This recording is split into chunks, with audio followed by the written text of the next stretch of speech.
ಭಾರಿ ಸದ್ದು ಮಾಡ್ತಾ ಇದೆ ರಚಿತಾ ರಾಮ್ ಮಾಡಿರುವಂಥ ಒಂದು ಪೋಸ್ಟ್. ಸೊ ನಮ್ಮ ಕನ್ನಡ ಇಂಡಸ್ಟ್ರಿಯವರ ಬಗ್ಗೆ ಖಂಡಿತ ಅಲ್ಲ ಅಂತೇಳಿ ಅವರೇ ಈಗ ಕ್ಲಾರಿಟಿ ಕೊಟ್ಟಿದ್ದಾರೆ. ಸೊ ಬಾಲ್ಯದ ಸ್ನೇಹಿತೆಯೊಬ್ಬರಿಗೆ ಪೋಸ್ಟ್ ಹಾಕಿರೋದು ಅಂತ ಜಿ ಕನ್ನಡ ನ್ಯೂಸ್ಗೆ ಆಪ್ತ ಮೂಲಗಳಿಂದ ಸಿಗ್ತಾ ಇರುವಂಥ ಮಾಹಿತಿ. ದರ್ಶನ್ ಪರ ಮತ್ತು ಧ್ರುವ ವಿರುದ್ಧವಾಗಿ ಈ ಚರ್ಚೆ ಆಗ್ತಾ ಇದೆ ಅನ್ನುವಂಥ ಚಾಟಿಂಗ್ ಇತ್ತು, ಅಂದರೆ ಆ ರೀತಿಯ ಟಾಕ್ ನಡೀತಾ ಇತ್ತು. ಆದರೆ ಈಗ ಉನ್ನತ ಮೂಲಗಳಿಂದ ಸಿಗ್ತಾ ಇರುವಂಥ ಮಾಹಿತಿಯ ಪ್ರಕಾರ ತನ್ನ ಬಾಲ್ಯದ ಸ್ನೇಹಿತೆಯೊಬ್ಬರಿಗೆ ಪೋಸ್ಟನ್ನು ಹಾಕಿದ್ದಾರೆ ಅನ್ನೋದು ಗೊತ್ತಾಗ್ತಾ ಇದೆ. ಬೇರೆ ಬೇರೆ ರೀತಿಯಲ್ಲಿ ಅಭಿಮಾನಿಗಳು ಸಹಜವಾಗಿ ಪರ ವಿರೋಧಂತೂ ಚರ್ಚೆ ಆಗುತ್ತೆ. ದರ್ಶನ್ ಪರವಾಗಿ ಮತ್ತು ಧ್ರುವ ವಿರುದ್ಧವಾಗಿ ಈ ರೀತಿಯ ಚರ್ಚೆ ಆಗ್ತಾ ಇದೆಯಾ ಅನ್ನೋದ್ರ ಬಗ್ಗೆ ಚರ್ಚೆ.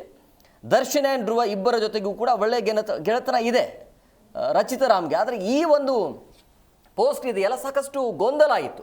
ಯಾವ ಕಾರಣಕ್ಕಾಗಿ ಈ ರೀತಿಯಾಗಿ ಇದ್ದಕ್ಕಿದ್ದಾಗೆ ಪೋಸ್ಟ್ ಮಾಡಿದರು ಅಂತೇಳಿ. ಸೊ ಸಹಜವಾಗಿ ಚರ್ಚೆ ಆಗ್ತಾ ಇತ್ತು ಬೆಳಗ್ಗೆಯಿಂದ. ರಚಿತಾ ರಾಮ್ ಹಾಕಿರುವಂಥ ಪೋಸ್ಟ್ ಯಾರಿಗೆ ಅನ್ನುವಂಥ ಟಾಕ್ ಅಂತೂ ಬಲು ಜೋರು ಇತ್ತು ಇವತ್ತು ಬೆಳಗ್ಗೆಯಿಂದ. ಬಟ್ ಬೇರೆಯವರು ಅಂದರೆ ಅವರು ಮಾಡಿರುವಂಥ ಪೋಸ್ಟ್ ಇದೆಯಲ್ಲ, ಫೇಕ್ ಪೀಪಲ್ ಎಲ್ಲವನ್ನ ಮೇಂಟೈನ್ ಮಾಡೋದನ್ನು ಕಲ್ತಿರ್ತಾರೆ, ಆದರೆ ರಿಯಲ್ ಪೀಪಲ್ ಡೋಂಟ್ ಕೇರ್ ಅನ್ನೋ ರೀತಿಯಲ್ಲಿ ಇರ್ತಾರೆ ಅನ್ನುವಂಥ ಪೋಸ್ಟ್ ಅದು ಆ ರೀತಿಯ ವಾಕ್ಯ ಕೊಡುತ್ತೆ. ಬಟ್ ಇದರ ಅರ್ಥ ಅಂದರೆ ಫೇಕ್ ಜನ ಏನಿರ್ತಾರೆ ಸುಳ್ಳು ಹೇಳ್ಕೊಂಡು ಅವರು ಎಲ್ಲಿ ಬೇಕಾದ್ರೂ ಬದುಕ್ತಾರೆ, ಆದರೆ ಸತ್ಯವನ್ನು ಹೇಳೋರು ಅಥವಾ ಯಾವುದೇ ರೀತಿಯಾಗಿ ಸಮಸ್ಯೆ ಇಲ್ಲದೇ ಇರೋರು, ಯಾವಾಗಲೂ ಸತ್ಯದ ಪರವಾಗಿ ಇರೋರು ಏನು ಮಾಡ್ತಾರೆ ಅಂದರೆ ಜಾಸ್ತಿ ಕೇರ್ ತಗೊಳ್ಳಲ್ಲ, ಡೋಂಟ್ ಕೇರ್ ಅನ್ನೋ ರೀತಿಯಲ್ಲಿ ಇರ್ತಾರೆ, ಎಲ್ಲೂ ಕೂಡ ವಾದ ಮಾಡಲ್ಲ ಅನ್ನೋ ರೀತಿಯಲ್ಲಿ. ಸಹಜವಾಗಿ ಇದು ಈ ಹಿಂದೆ ಅವರ ಗೆಳೆತನ ಆಗಿರೋದು ಅಥವಾ ತಮ್ಮ ಈ ಹಿಂದೆ ಪ್ರೀತಿ ವಿಚಾರನೋ ಏನೋ ಮತ್ತೊಂದು ಮಗದೊಂದು ಆ ರೀತಿಯ ಚರ್ಚೆ ಆಗ್ತಾ ಇತ್ತು.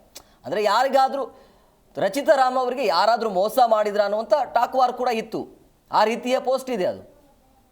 ಈ ಬಗ್ಗೆ ಮತ್ತಷ್ಟು ಮಾಹಿತಿ ನೀಡ್ತಾರೆ ನಮ್ಮ ಪ್ರತಿನಿಧಿ ಯಶೋಧ ಫೋನ್ ಸಂಪರ್ಕದಲ್ಲಿದ್ದಾರೆ. ಯಶೋಧ, ಬೆಳಗ್ಗೆಯಿಂದ ಚರ್ಚೆ ಆಗ್ತಾ ಇರುವಂಥ ಒಂದು ವಿಚಾರ ಇದು, ಅಂದರೆ ರಚಿತಾ ರಾಮ್ ಮಾಡಿರುವಂಥ ಒಂದು ಪೋಸ್ಟು ಏನು ಯಾರಿಗೆ ಅಂದರೆ ಎಕ್ಸಾಕ್ಟ್ಲಿ ಯಾರಿಗೆ ಹಾಕಿರೋದು ಅಂತೇಳಿ ಏನಾದರೂ ಮಾಹಿತಿ ಸಿಗ್ತಾ ಇದೆಯಾ? ಏನು ಚರ್ಚೆ ನಡೀತಾ ಇದೆ ಸೋಷಿಯಲ್ ಮೀಡಿಯಾದಲ್ಲಿ? ಎಸ್ ಹೇಮಂತ್, ಇದೀಗ ರಚಿತಾ ರಾಮ್ ಅವರು ಶೂಟಿಂಗ್ ನಲ್ಲಿ ಬಿದ್ದಿದ್ದಾರೆ. ಇದರ ನಡುವೆ ನಿನ್ನೆ ಅವರು ರಾತ್ರಿ ಹಾಕಿರುವಂತಹ ಪೋಸ್ಟ್ ಸಿಕ್ಕಾಪಟ್ಟೆ ಸೌಂಡ್ ಮಾಡ್ತು. ಏನ್ ಹಾಕೊಂಡಿದ್ರು ಅಂತ ಹೇಳಿದ್ರೆ, ಫೇಕ್ ಪೀಪಲ್ ಎಲ್ಲವನ್ನು ಮೇಂಟೈನ್ ಮಾಡೋದನ್ನ ಕಲ್ತಿರ್ತಾರೆ, ಆದ್ರೆ ರಿಯಲ್ ಪೀಪಲ್ ಡೋಂಟ್ ಕೇರ್ ಅನ್ನುತ್ತಾರೆ ಅನ್ನೋ ಒಂದು ಪೋಸ್ಟ್ ಅನ್ನ ಹಾಕಿದ್ರು. ಹಾಗಾದ್ರೆ ಇದು ಯಾರಿಗೆ ಹಾಕಿರ್ಬೋದು ಅನ್ನೋದಕ್ಕೆ ಸಂಬಂಧಪಟ್ಟಂತೆ ನೆಟ್ಟಿಗರು ಸಿಕ್ಕಾಪಟ್ಟೆ ಕನ್ಫ್ಯೂಸ್ ಆಗಿ ಆ ಪೋಸ್ಟ್ಗೆನೆ ಬ್ಯಾಕ್ ಟು ಬ್ಯಾಕ್ ಕಮೆಂಟ್ ಗಳನ್ನ ಕೂಡ ಹಾಕಿದ್ರು. ಇದು ಯಾರಿಗೆ ಆಗಿರ್ಬೋದು, ದರ್ಶನ್ ಪರವಾಗಿ ನೀವು ಖಂಡಿತವಾಗಿ ದರ್ಶನ್ ಪರವಾಗಿ ಇದ್ದೀರಲ್ಲ, ಅಥವಾ ಧ್ರುವ ಅವ್ರಿಗೆ ಹಾಕಿದ್ರ, ಹೀಗೆ ಹಲವಾರು ಬೆಳವಣಿಗೆಗಳ ನಡುವೆ ನಾವು ಕೂಡ ಅವರ ಆಪ್ತ ವಲಯವನ್ನ ಕೇಳುವಂತ ಪ್ರಯತ್ನವನ್ನ ಮಾಡಿದ್ವಿ. ಯಾರಿಗಾಗಿರ್ಬಹುದು ಏನು ಎತ್ತ ಅಂತ ವಿಚಾರಿಸುವಂತ ಸಂದರ್ಭದಲ್ಲಿ ಜಿ ಕನ್ನಡ ನ್ಯೂಸ್ಗೆ ಅವರ ಆಪ್ತ ಮೂಲಗಳಿಂದ ಬಂದ ಮಾಹಿತಿ ಇದು. ಇಂಡಸ್ಟ್ರಿಗೆ ಸಂಬಂಧಪಟ್ಟಂತೆ, ಜೊತೆಗೆ ಇಂಡಸ್ಟ್ರಿ ಅವರಿಗೆ ಸಂಬಂಧಿಸಿದವರಿಗೆ ಯಾರಿಗೂ ಕೂಡ ರಚಿತಾ ರಾಮ್ ಈ ಪೋಸ್ಟ್ ಅನ್ನ ಹಾಕಿಲ್ಲ.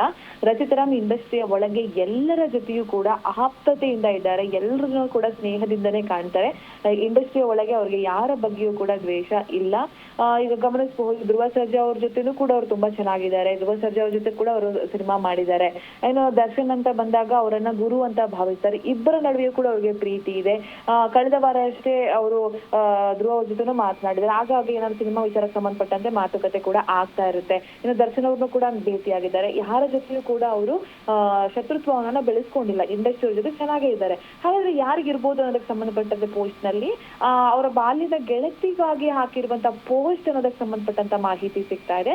ಹಾಗಾದ್ರೆ ಆಕೆಯ ವಿರುದ್ಧವಾಗಿ ಹಾಕಿದ್ರ, ಯಾಕೆ ಹಾಕಿದ್ರು, ಹೀಗೆ ಸಾಕಷ್ಟು ಚರ್ಚೆ ಇದೆ. ಇಲ್ಲಿ ಏನಿತ್ತು ಅಂತ ಹೇಳಿದ್ರೆ, ಇಂಡಸ್ಟ್ರಿಯ ಒಳಗೆ ಏನಾದ್ರು ಆಗಿರ್ಬಹುದಾ, ಇಂಡಸ್ಟ್ರಿ ಅವ್ರಿಗೆ ಹಾಕಿರ್ಬಹುದಾ ಅನ್ನೋ ಸಂಬಂಧಪಟ್ಟಂತೆ ಅದಕ್ಕಂತೂ ಒಂದು ಕ್ಲಾರಿಫಿಕೇಶನ್ ಸಿಕ್ಕಿದೆ. ಇಂಡಸ್ಟ್ರಿ ಅವರಿಗೆ ಖಂಡಿತವಾಗಿ ಇದು ಹಾಕಿರೋದಲ್ಲ ಅನ್ನೋದನ್ನ ಇದೀಗ ಅವರ ಆಪ್ತ ಮೂಲಗಳು ತಿಳಿಸಿರುವಂತದ್ದು. ಇನ್ನು ನಿಮ್ಗೆ ಗೊತ್ತೇ ಇದೆ, ಸೆಲೆಬ್ರಿಟಿಗಳಂತ ಬಂದಂತ ಸಂದರ್ಭದಲ್ಲಿ ಅವ್ರು ಕೂತರು ಸುದ್ದಿ ಆಗುತ್ತೆ, ನಿಂತರು ಸುದ್ದಿ ಆಗುತ್ತೆ. ಇನ್ನು ಅವ್ರು ಏನಾದ್ರು ಅವರ ಸೋಷಿಯಲ್ ಮೀಡಿಯಾದಲ್ಲಿ ಹಾಕೊಂಡ್ರು, ಏನಾದ್ರು ಪೋಸ್ಟ್ ಹಾಕೊಂಡ್ರು ಅಥವಾ ಫೋಟೋ ಹಾಕೊಂಡ್ರು ಅಂದ್ರೂ ಕೂಡ ಸಾಕಷ್ಟು ಚರ್ಚೆಗಳನ್ನ ಶುರು ಮಾಡುವಂತ ಒಂದು ವರ್ಗವೇ ಇದೆ. ನೆಟ್ಟಿಗರು ಅದನ್ನೇ ಕಾಯ್ತಾ ಇರ್ತಾರೆ. ಈ ಹಿನ್ನೆಲೆಯಲ್ಲಿ ಇದು ಇಂಡಸ್ಟ್ರಿಗೆ ಸಂಬಂಧಪಟ್ಟಂತ ಪೋಸ್ಟ್ ಅಂತೂ ಅಲ್ವೇ ಅಲ್ಲ, ಅದು ಅವರ ಪರ್ಸನಲ್ ವೈಯಕ್ತಿಕವಾಗಿ ಅವ್ರು ಹಾಕೊಂಡಿರುವಂತಹ ಪೋಸ್ಟ್ ಅನ್ನೋದು ಗೊತ್ತಾಗಿದೆ Hemanth. Yes, okay, thank you Yashoda ನಿಮ್ಮೆಲ್ಲ ಡೀಟೇಲ್ಸ್ಗಾಗಿ.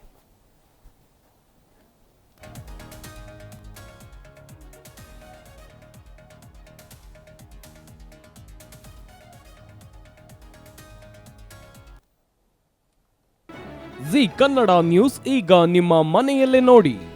ಎಲ್ಲ ಕೇಬಲ್ಗಳಲ್ಲಿ ಈಗ ಲಭ್ಯ.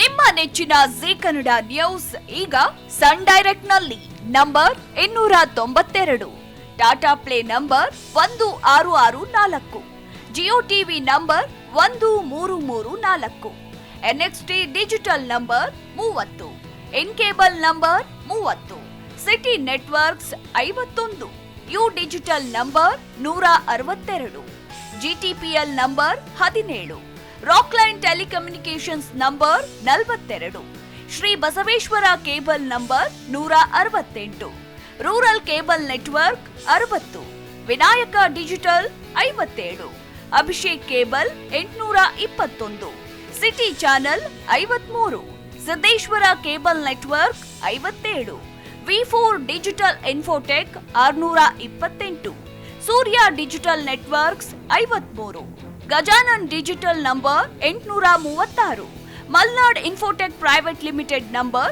56, Metrocast number 830, Victory digital number 167ರಲ್ಲಿ ನೋಡಿ ಆನಂದಿಸಿ.